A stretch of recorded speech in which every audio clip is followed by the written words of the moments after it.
Welcome back to the second Greater WAAAGH, or I should say solo Greater WAAAGH. The Sound Alchemist is still not with us. If you want to learn more as to why, please click on the link up at the top of this video. It's going to take you to another video and it will explain why. I wonder how many people I'm going to get with that again. This is a video series where we answer the questions left by you, the viewer. If you have a question for us, comment down below. Put a question in front of your question because we get to those questions first. And that is what Josie Morrison did. She asks, do you feel that the new Primaris Space Marine models take away the unique characteristics of some of the chapter, like the Space Wolves, for example? So in other words, did the Primaris Marines ruin non-basic Space Marine chapters? Yes and no. Yes, because obviously the Space Wolves, the Dark Angels, the Blood Angels, they all had a very unique line, especially the Dark Angels and the Space Wolves. If you want to convert them, or if you want those in Primaris form, you do have to make conversions. For the most part, sometimes you could just buy them. You guys should check out Pete the Wargamer on YouTube. He does awesome conversions. I watch his videos for inspiration. But yeah, essentially, the Primaris Marines did kind of screw over all the Space Wolves players, all the Dark Angels players, because you're kind of stuck with those old models, even when it comes to like specialist units. So for example, the Wolfen, there are no Primaris Wolfen. There will be no Primaris. What are the guys with Black Rage? Jesus. Comment down in the comment section below, help me out. But the guys who have the Black Rage, Death Company. There's no Death Company for Primaris. You can convert them, obviously, just like you would. I guess you can make the argument, oh, you have to do that with pretty much every single unique Space Marine chapter, whether it's first founding or not. But the fact that the Primaris Marines are basically cleaning the slate, and not even cleaning the slate, but just like pushing all of the old Marines and the models out. It's bogus, but they're really good. Like, they look way better than the old Marines. You have to do a lot of work in order to make the old Marines look badass, which there's a lot of people that have. On Instagram, we follow a group called Iron Sleet, Iron Sleet, and they do some awesome conversions, and they really just bring in the grim darkness. And they used to obviously use the old Marines, and now they switched over to, or some of them in the group are switching over to Primaris Marines. But yeah, it's one of those situations where there's nothing we can do about it, and at the same time, it's beneficial for us too. We get new models, and we get excited for that faction. Before the Primaris Marines, actually before 9th edition, Primaris Marines was just kind of like, or Space Marines in general was just like, oh yeah, I collected the army at once.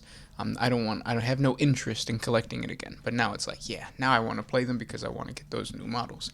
So GW is smart for doing that. But yeah, good question. Next question comes from AJJW9. Is it possible for a Space Marine to go rogue but not turn to chaos? Thanks for the good videos. Thank you for commenting. Yes, they're called renegades, and there have been a lot. Well, I shouldn't say that there have been a lot. There have been a few within the lore that turn renegade and then eventually turn chaos, or just stay renegade, and then do penitent crusades to like cleanse themselves of the sins of basically betraying the Imperium. One chapter that comes to mind is the Mantis Warriors. Check out our 40 facts on the Mantis Warriors. Now, the Mantis Warriors are unique because they were fighting for their own, what is it called? Like autonomy. They wanted to make sure to send the message to the Imperium that Space Marines are not supposed to be controlled by the Imperial authority, and at least that's what they were told by the Astral Claws chapter master who was in charge of that sector. The Grand, what's his name? I forget his name. His name's going to come to me in a little bit. But yeah, so you do have those renegades out there, and sometimes usually they fight for their own autonomy. They fight for their own right to have their own rules, and only they can regulate themselves, kind of thing. The 9th edition core rulebook actually has a section on them. It's a small little page, or part of the page, but yes, it's there, and it's really up to you whether you want to use the Codex of the Space Marines or a Codex of the Chaos Space Marines to play a homebrew Renegade chapter. I would recommend doing the Space Marines, because Space Marines get updated a lot quicker, and there's a lot of really good lore right now for competitive play if you start a Renegade chapter using Loyalist Codex. But yeah, and I'm sorry if I'm talking fast or if I'm talking weird, since the Sound Alchemist isn't here. It's one of those moments where like I need to stop and catch my breath, otherwise I just keep talking. Usually he takes over for a little bit and then it comes back to me, but right now it's just like me all by myself. For all those wondering and wondering and didn't see the yesterday's video, the Sound Alchemist isn't here because our schedule just was all jumbled up because of work, so we didn't have time to film all episodes. But yeah, he will be back next week, so keep commenting as if you are asking a question for both of us. Next question comes from PB Unit. Could humanity leave the galaxy and leave all of their troubles behind? Probably not, no. I mean, Terra is core. Like, that is, like, the one place you want to stay at. That's where the Emperor is. That's where your power is. Why would you want to leave? And then you have to keep in mind that the Imperium is in control right now. They have the majority of the galaxy under their control. Is it maintained well? No, of course not. That's the whole point of the grim darkness and the deterioration of the Imperium. But to just completely leave would be like quitting your job before you find another job. But yeah. This question comes from Ramshot. What would happen if all the Orc clans united and began one huge WAAAGH? That's the point. That's the main goal for Godschool Magork Thraka and his Psychers. Well, the ones that had the vision. Godschool had the vision. But basically, he is trying to get 7 great WAAAGHs going, and then that's going to create the big party, which is Ragnarok, and it's the end of times, the wolf end times, whatever you want to call it. If all clans, if all orcs in the galaxy unite under one leader to just fight, then yes, that huge wall would destroy the galaxy, and that's what they're trying to do. That's what the lore is saying that is going to happen. Next question. This one comes from Oakmira RD. Is chaos really the winning side? It depends. If you are an individual who values power, money, prestige, yes, of course.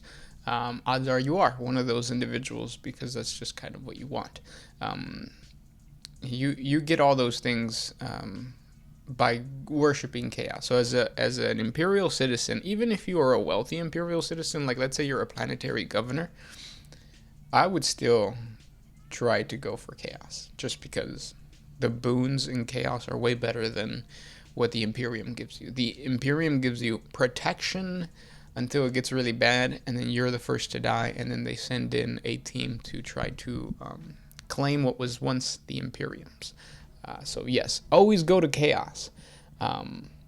If you think I'm saying falsities, you're probably right. Next question comes from Leroy. That's not a question. Seni. If you owned Games Workshop, that'd be fun, and had trillions of dollars, that'd be way more fun. What changes would you make? That's a tough question, because I'm not very business savvy. I understand why GW does what they do, but me having control of that, I guess the first thing I would try to do is make the orcs way better, just because I'm an orc player. But other than that, make sure to get a movie going, trying to share my IP with as many, I would be smart about sharing or giving the rights to use the Warhammer 40K galaxy in video games and movies to the right people, but I would try to push that. I really want to see a really badass full-length movie soon, hopefully, and hopefully it's by the guys who are doing Astartes.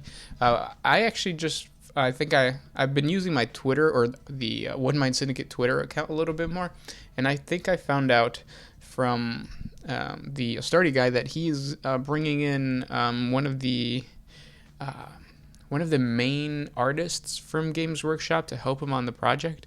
It's those types of things that, like, if I was seeing that as an owner of Games Workshop, I would go straight to him and be like, hey, like, to the guy who's creating our Starty, hey, like, we'll give you money. Just keep doing what you're doing. And they're kind of doing that. That's why the creator of, the creator of the fan animation with Grimaldus, what's his name? Death of Hope? No, not Death of Hope. See, when the Sound Alchemist is here, it's easier because he could just tell me what I'm thinking. But there is an artist who got the deal, and he's doing the Blood Angels versus the Tyranids movie that's supposed to come out hopefully soon. I wish I could remember the name. See, this is why the Sound Alchemist is here.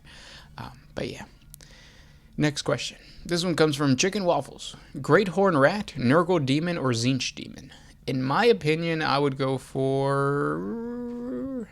It's a toss-up between the Nurgle Demon and the Tzeentch Demon. The Nurgle Demon, I like the fact that I can live forever. I mean, I'm trying to live forever.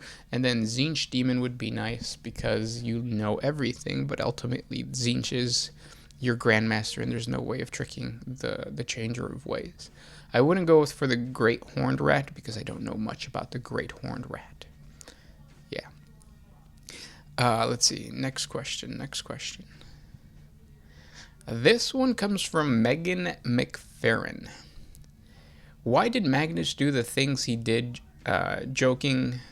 Why did Magnus do the things he did joking? Do you gents think Black Templar should readopt Psykers? I think that's a couple questions. So the first one.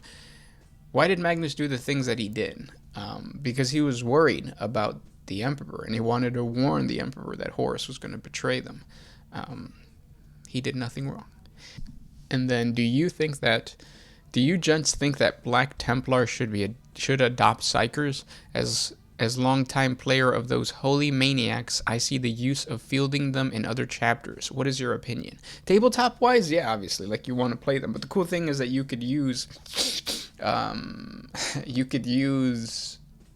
mercenaries. So get a faction, or pay for a faction of, like, Grey Knights or any other Psyker, like the Exorcist chapter or something like that. Paint them up, make them part of your army, and have them fight alongside the Black Templars. Does that normally happen in the canon? No, but that doesn't mean that it can't ever happen. Desperate times calls for desperate measures. You could be the one you could be the one battle force of Black Templars that needs to allow this successor chapter or these Grey Knights to help them. So there's ways to bend the lore, or to create an army based on the lore. And in that situation, yeah, I think you should take mercenaries. Also, Black Templars should not get Psykers. The lore should stay the way that it is. Black Templars should continue to, like, really hate the witch and all that kind of cool stuff. Next question. This one comes from JS Couture. Do you think GW will ever make a dwarvish 40k army? They have that squat mini. Squat mini for Black Fortress. Yeah, the Black Fortress. But that's about it. I don't think we're gonna get a full army. No. But then again, we've been proven wrong multiple times, and this seems like something that we would get proven wrong on. So hopefully, because I really like the abhumans that are the squats. The squats are really cool. Next question comes from Chicken Waffles again. Why do you be... Wait, hold on. Would you be content living as a slave on a pleasure world, or will you try to escape the planet? I'd be content living as a slave in the pleasure world. The reason for that is my knowledge of outside of the galaxy wouldn't be that big. If you check out our horrible realities on the daily life of an Imperial citizen, or I think it's just the daily life of an Imperial citizen, what you find out is that most Imperial citizens don't even know how big the Imperium is. They just know you're supposed to worship the Emperor, and that's about it. So the fact that you would be born a slave, have the knowledge to know that there's something outside of the galaxy, and then on top of that, know that that other part of the galaxy is, I guess, like the Imperium, because you could just be like somebody who knows that like these planetary governors and these authority figures are coming to my pleasure world for pleasure, but I don't really know what's actually beyond them or where they come from. So very unlikely. Um, but yeah, I would probably not know to escape. If I did know to escape, I would try to escape, and I would try to escape onto a rogue trader fleet or vessel, because rogue traders have it made. They are the best faction, I guess you could say. I would want to be a rogue trader, basically, is what I'm trying to say. Next question comes from Brian Carlson. Beard's on point, by the way. Oh, it's gone now. I actually went to go get a haircut. But thank you. Who do you see playing a Primarch in a live-action Horus Heresy adaptation? That's a tough one. Because there's a lot of good choices. I really like, who's Qui-Gon Jinn? What's the actor's name? I can't remember the actor's name for Qui-Gon Jinn, but he would be really good as, like, I want to say Gilliman, but he's supposed to be blonde. I don't know if he can pull off blonde.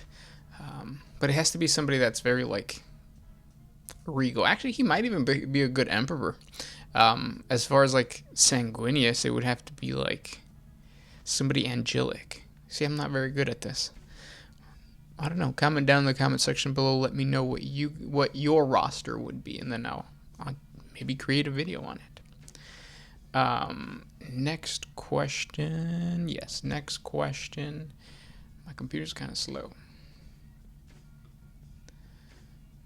This one comes from Desert Heat. How do you feel about the reveal about the scattering of the Primarchs? Sorry about that. How do you feel about the reveal about the scattering of the Primarchs and its impact on the lore as a whole? I think that's like the pivotal point, and I really like it. I like that idea of like the Emperor going out and trying to search for the Primarchs. Some of the best cartoons and stories I've heard. Some of the best cartoons and stories I've heard have been like quests to gather a group of fighters. I forget what it's called. It's what's the anime that's based on the movie of, like, it's villagers paying for Ronin to fight for their village, and then the Ronin teach the villagers how to fight. It's basically kind of like that. So I really like that concept, and the fact that they betray them at the end is really cool. So I do like that. Next question. Friendly Hive Tyrant. That's not true.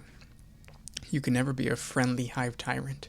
How do you feel about the Hive Fleet near the inner core, and has anything new happened with the Tower of Hive Fleet Tiamat in the current lore? I'm doing a 40 facts video on Hive Fleet Tiamat. I will save it for when that video comes out. I've just recently been diving into the different Hive fleets of the Tyranids, so I'll leave you guys in suspense for now. We'll talk about it later. This question comes from Lone Goat 81. Who are your favorite characters from the lore that totally suck on the tabletop? I could actually answer for the Sound Alchemist on this one. I think he would say Farsight. Farsight is not good. Farsight has always died. I've played many games against the Sound Alchemist where he brings Farsight, and either I kill him or a friend kills him. And the reason for that is because he is kind of counter what the tactic of the Tau should be. The Tau are a shooter army, and usually what happens is the Sound Alchemist throws him in the front lines, and then he gets obliterated by any close combat unit, obviously. So yeah, I would say the Farsight for the Sound Alchemist. For me, that would be a tough one. Snickrot. I really like the motto of Snickrot. I like the lore of Snickrot. I don't like the fact that he's blah on the tabletop. That might change now because of his commandos might have special rules, but the codex isn't out yet. So we'll see what happens. But those were the questions for today. If you guys have more questions for us, please comment down below. Thank you guys so much for listening. Like I said, when you ask the questions, just make sure to send them to both of us, because he will be here next time. Thanks for listening, guys. This was Gershwan with One Mind Syndicate signing out. Always